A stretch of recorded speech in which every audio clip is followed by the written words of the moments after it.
Well, Dak, here's the deal. I'm the best there is, plain and simple. I mean, I wake up in the morning, I piss excellence, and nobody can hang with my stuff. I'm just a big, hairy American winning machine. If you ain't first, you're last. Welcome to episode 22 of the Hotspur America Podcast. I'm your host, Ken, and with me today is the usual cast of characters, Simon and Sam. The game will talk all about the Leicester match and the giant slaying Saturday of the FA Cup competitions. We'll have a review of the Sheffield Cup tie and a preview of Wednesday's all-important away leg to decide if Spurs will indeed move on to a cup final at Wembley. With just a week remaining, we'll have an in-depth look at the transfer window wheelings and dealings in regards to Spurs. Simon will give a review of the book The Glory Game by Hunter Davis. We'll take a question or two from the social media world and discuss next week's North London Derby preview show. All that and more coming your way right now. Quit booing. And naturally, I'm a Tottenham man, obviously. I can reflect back to being a player with and manager of some of the finest players that have ever been in the game. The place is fantastic, the tradition of this club. To be the manager of 3 cup-winning teams here, I'm so lucky, it's untrue. Hotspur America Podcast, airing every week during the English Premier League season. What a glory night at White Hart Lane. This great and historic football club. Down the Tottenham High Road. Hotspur America, the original US-based podcast dedicated solely to Tottenham Hotspur Football Club. Gascoigne going to have a crack? He is, you know. Oh, I say! Schoolboy's own stuff. I hate Arsenal, just hate them. Oh, what a goal! Unbelievable! Wow, this is incredible. We're the Yids in America. This is there to tap in. What a fantastic run! He scored! And it's turned home, Eric Dyer! This is your Hotspur America. Episode 22, Season 1 of the Hotspur America Podcast. I'm your host, Ken. With me, as usual, are Simon Dodsworth, chairman of the Dallas Spurs Supporters Club here in the United States, along with Sam Zerlwell, a member of that same club, and us three little monkeys, bringing you everything that happened from this past week: Leicester, Sheffield, the transfer window, and much, much more. But before we get started, gentlemen, Simon, how are you? I'm good, mate. How are you?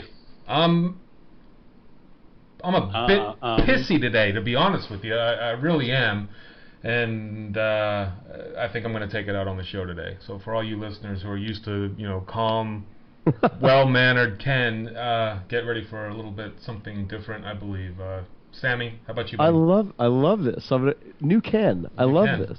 This is great. I'm like that cat in the backyard. The hair is up on the back of my neck. You could hang a baseball cap off my nipples right now. I'm a little cheesed. I think you've been waiting for this episode all season long to just break out. Just let it all out. Yeah, I'm okay. I'm still have the Spurs flu and filled with Spurs angst and frustration, which hopefully I'll get it all out here in the next hour. So good to be here nonetheless. And I'm looking forward to it, lads. I really am.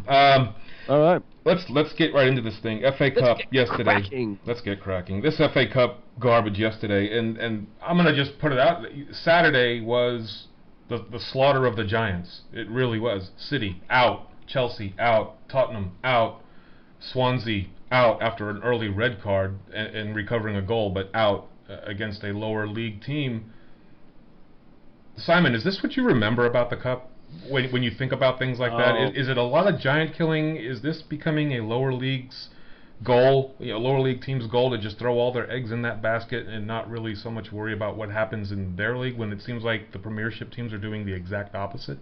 Yeah, it's interesting you bring that up, and the BBC had made a post, I think Match of the Day had put something up on Twitter today about the Cup shocks down the years, and it really only went back to 72, I think, when Hereford beat Newcastle.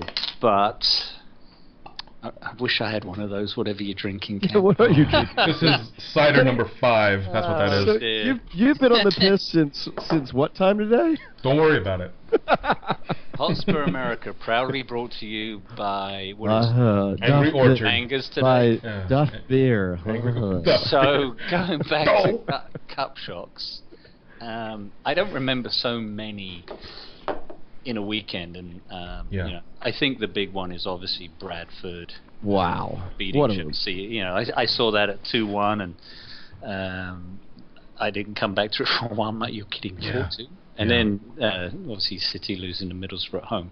So those two would be the shocks, because it's the top two teams in the Premier League. And I think somebody had made a comparison the last time that happened, that the top two teams at home that got knocked out of the FA Cup was actually Spurs. And I don't remember who the team in second was at the time, but it was back in 51.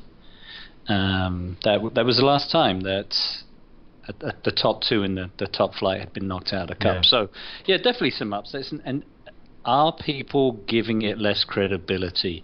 I would hope after seeing some of the results in this round that maybe not. I think Arsenal put out a strong team today. They probably very strong. Whether that was Wenger's original plan or he saw what was happening yesterday and went, that's not going to be us.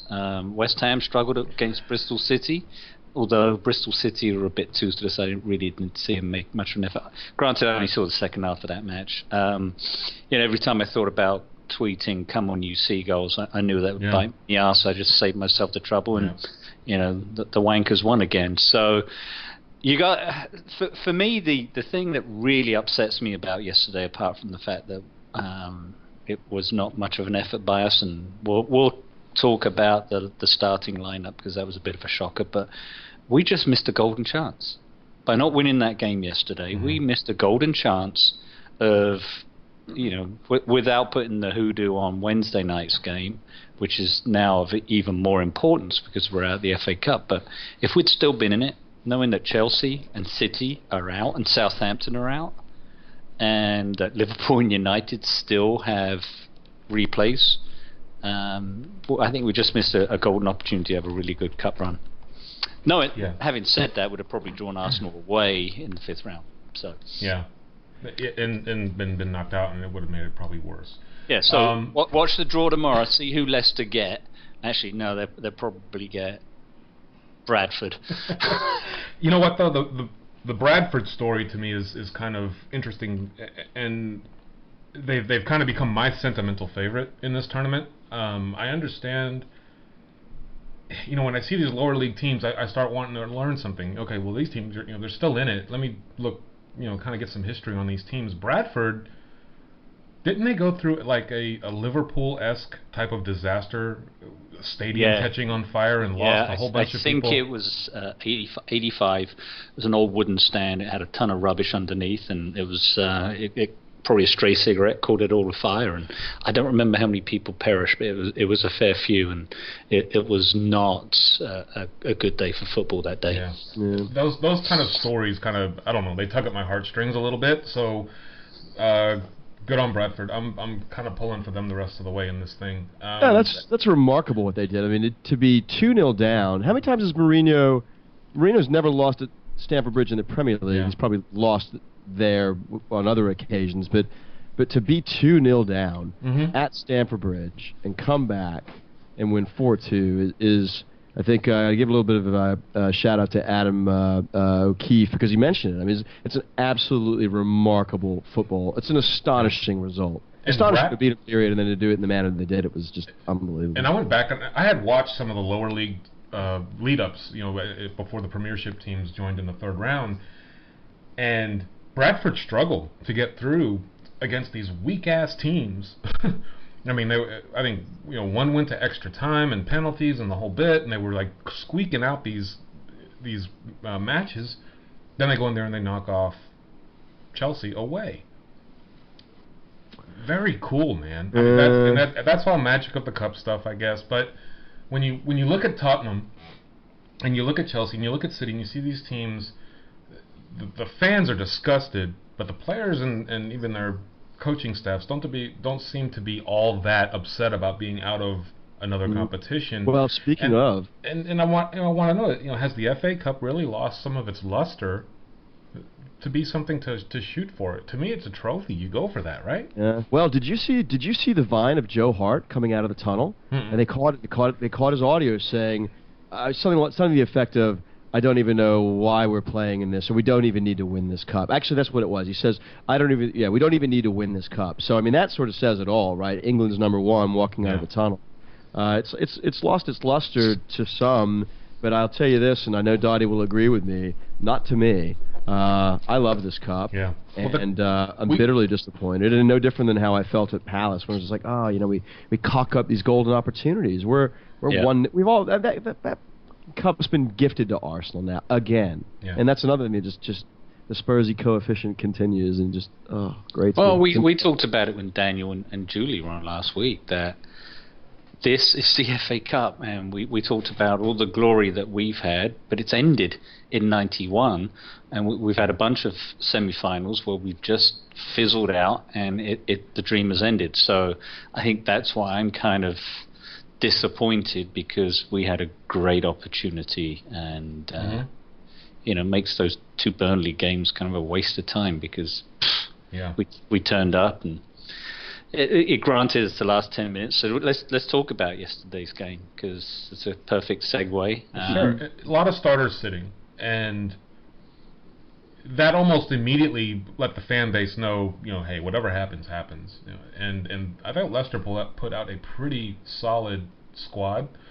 The one position that I was kind of scratching my head about was playing Vlad where they played him against Schlupp, whose pace is unreal, and he was getting scorched apparently all day long. And I say apparently because we didn't get to watch it over here. So anybody over there in Great Britain that did get to watch the match, hit us up on Twitter. Let us know what you saw, if you're kind of agreeing or disagreeing with me on this.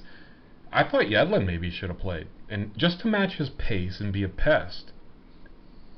When you put Vlad over there, everything went through that side of the field for them all game long yesterday. Hey, Kenny, which, by the way, has there been any mention of Yedlin's development, how he's done? It's been so tight-lipped, like no mention of him doing anything. I know he came in, he played the under-21 match against West Ham. Yeah. He had, I think, 2 more practices, and the last I heard he's been selected to go play against Chile and one other team for the U.S. national team, and I'm like, okay, well, that was quick. But no report for his under-21 performance, so I didn't hear anything about he played how well. He did? He played well, but he was really not all that involved. We apparently controlled that game up front, and it was one of those deals where the back 4 and the keeper really didn't have much to do all day. Okay. I did watch highlights of it. He did a lot of standing around, but Eriksson was brought on late. Kane was brought on in the 89th minute, like he was going to make a difference. So even the substitutions, we ran a basic 4-2-3-1 against a Leicester squad where maybe 4-4-2, but even the announcers were saying that this thing was morphed into more of a 4-3-3 by the time middle of the match had rolled around. Yeah. Paulinho had some really good shots. Lamela, I understand, played really well.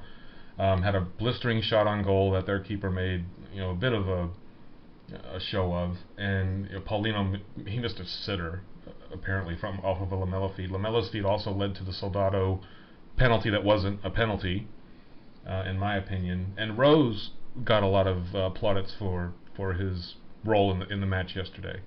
I watched the highlights on Spurs TV, so I can only talk about the 12 minutes of highlights I've seen. And I struggled to get a decent feed yesterday because I was coming back from travelling. But I thought it was a penalty, but there's a touch of softness to it. He definitely clattered into him. Down the other end, Vorm, that was a penalty. I don't know how we got away with that one, because his foot, his outstretched leg, clipped the guy, and he went over, and unfortunately got a yellow card for simulation, which was unjust. And while we're talking about Vorm, because the question of hero or villain comes to mind, he made 2 saves. One of them was world class, I thought, the first one.